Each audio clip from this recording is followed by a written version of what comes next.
그리스도의 풍성하신 은혜와 사랑이 늘 함께 하시기를 바랍니다. 오늘 이 아침에는 요한계시록 제4장 5절로 11절까지의 말씀, 생명의 삶 큐티 11월 27일자 말씀입니다. 4장 5절 말씀 봅니다. 보좌로부터 번개와 음성과 우레소리가 나고 보좌 앞에 켠 등불 7이 있으니 이는 하나님의 7 영이라. 보좌 앞에 수정과 같은 유리바다가 있고 보좌 가운데와 보좌 주위에 4 생물이 있는데 앞뒤에 눈들이 가득하더라. 그 생물, 첫째 생물은 사자 같고 둘째 생물은 송아지 같고 그 셋째 생물은 얼굴이 사람 같고 그 넷째 생물은 날아가는 독수리 같은데 4 생물은 각각 6 날개를 가졌고 그 안과 주위에는 눈들이 가득하더라. 그들이 밤낮 쉬지 않고 이르기를 거룩하다 거룩하다 거룩하다 주 하나님 주 하나님 곧 전능하시니요 전에도 계셨고 이제도 계시고 장차 오실이라 하고. 먼저 8절까지의 말씀을 봅니다. 사도 요한이 성령의 감동을 받아서 어떤 신령한 체험을 하게 되어지는데 이리로 올라오라 하는 말씀을 듣고 이제 얻게 되어진 비전입니다. 보니까 7 등불 또 7 영 그런 표현이 있습니다.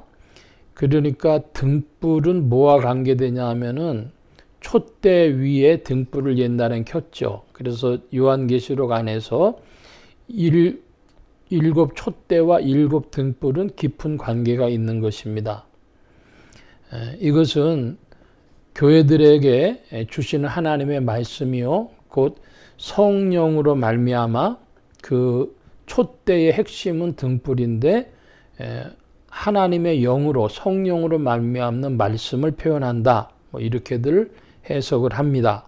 특별히 이제 7절로의 말씀 보면은 4 생물의 이름이 나오는데 사자, 송아지, 또 사람, 독수리 그런 모양으로 돼 있다. 이제 이런 표현을 합니다. 크게 2가지 정도의 해석이 있는데요. 하나는 사복음서로 해석을 합니다. 그래서 사자는 마태복음, 또 송아지는 마가복음, 그리고 사람 같은 얼굴은 누가복음, 그리고 독수리 같은 것은 진리를 나타내는 요한복음, 이렇게 해석을 하기도 합니다. 또 그리고 이제 우리의 이 신앙의 모습으로 이해하는 이들은 사자는 권능으로, 송아지는 충성으로, 또 사람은 인격으로, 또 독수리는 진리로 이렇게들 이해하기도 합니다. 이것이 어떤 비유를 나타내기 때문에 그 비유를 해석을 해보는 것이죠. 어떤 해석이 되었든지 간에 이 4 생물이 이제 우리의 신앙의 어떤 모습을 보여주는 것으로 그렇게 할 수 있고, 그 4 생물이 6 날개를 가졌다고 하는데 날개는 원래 2개죠. 천사들이 두 날개인데 6 날개라는 것은 그 날개가 2개가 3번씩이나 겹쳐지는 게 여덟 아니겠습니까? 2 곱하기 3 해가지고, 그래서 이것은 삼위일체 하나님께로부터 온전히 나타내는 것이다. 뭐 이렇게 해석을 하기도 하고 하는데 이 생물들이 주는 메시지, 4 생물이 주는 메시지는 이것입니다. 거룩하다, 거룩하다, 거룩하다. 그러니까 거룩의 완전함, 완전한 거룩을 표현하고 있고, 하나님께 이 영광을 돌리는데 하나님은 시간을 넘어서서 계십니다.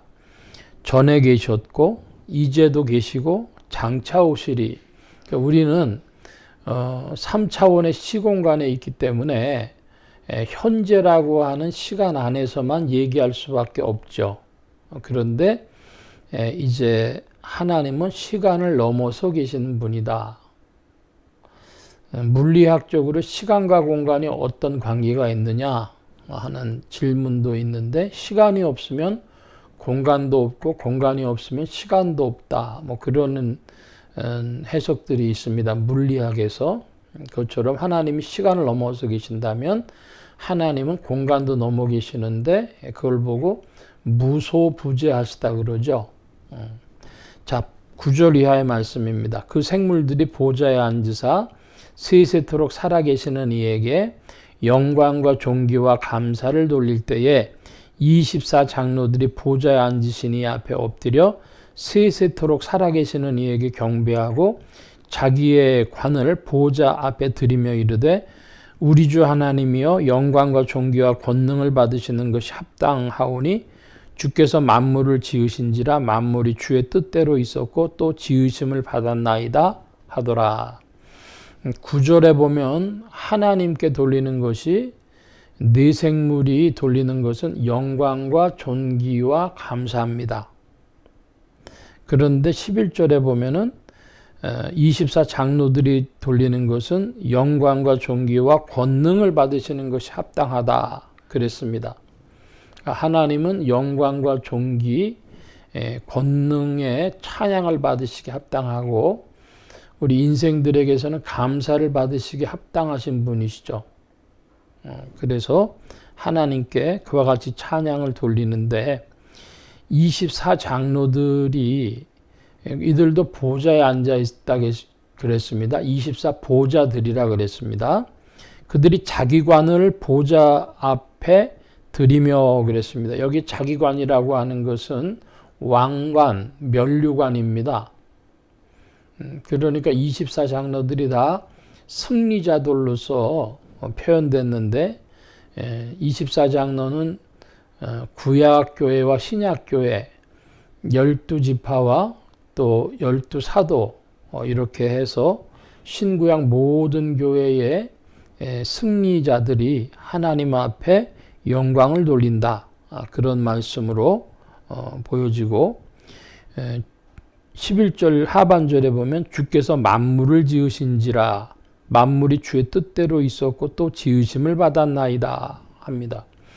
요즘에 보니까 이제 과학이 발달을 해서 생물학 혹은 뭐 고고학 이런 것들이 발달해서 다 진화론을 사람들이 믿고 뭐 이제 인류 역사가 17세기 성경학자들에 의해서 BC 4000년 되고 신약을 합해서 6000년 역사라고 그러면 다 웃습니다.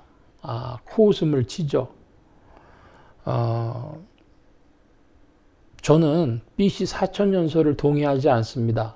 그걸 먼저 말씀드리고, 그러나 중요한 것은 무엇이냐 하면 하나님의 창조가 없이는 이런 오묘함이 우주 가운데 주어질 수 있다는 것을 저는 전혀 받아들일 수가 없습니다. 하나님께서 지으셨고 하나님의 경륜 가운데 만물이 지금도 운행되고 있고, 그리고 하나님께서 온 인류를 심판하실 것이다.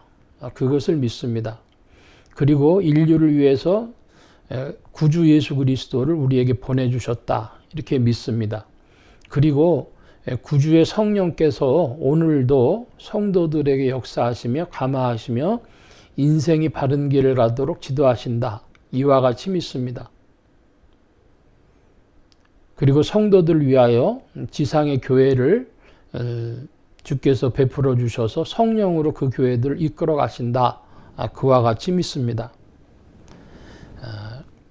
특별히 창세기의 말씀으로 조금 살펴보자면 인생을 만드실 때는 그 코에 생기를 불어넣으셨습니다. 그래서 인생이 생명이 되었다 그럽니다. 사람과 짐승이 뭐가 다를까? 사람은 영입니다. 영적 존재입니다. 다른 피조물들은 아니죠. 그런 차이가 성경을 잘 살펴봄으로써만 우리가 대할 수 있는 것이지, 인생의 어떤 변증으로 증명을 가지고는 나타낼 수 없을 것입니다. 그 코에 생기를 불어넣으심으로써 인생은 영적 존재가 되었고 그렇기 때문에 하나님은 인생들을 심판하실 것이다. 인생의 특별한 지위, 위치를 우리가 말씀을 통하여 믿음으로 깨닫고 또 그 진리 가운데 전진하는 주의 백성들 되어져야 하겠습니다. 주께서 만물을 지으신지라, 이 말씀이 저에게 감동이 되어서 이런 말씀을 드렸습니다. 오늘 말씀 여기까지 봅니다. 기도합니다.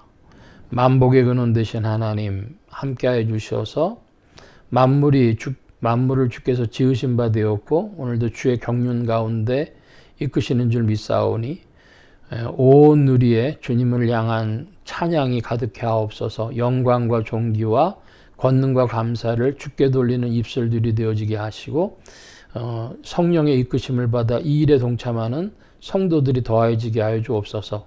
주께서 영광 받으시며 은혜 가운데 오늘도 이끄셔서 하나님 나라를 펼치심에 동참하는 교회와 성도들의 발걸음 되게 하옵소서. 감사하며 의지하올 때 예수 그리스도의 이름으로 기도하옵나이다. 아멘.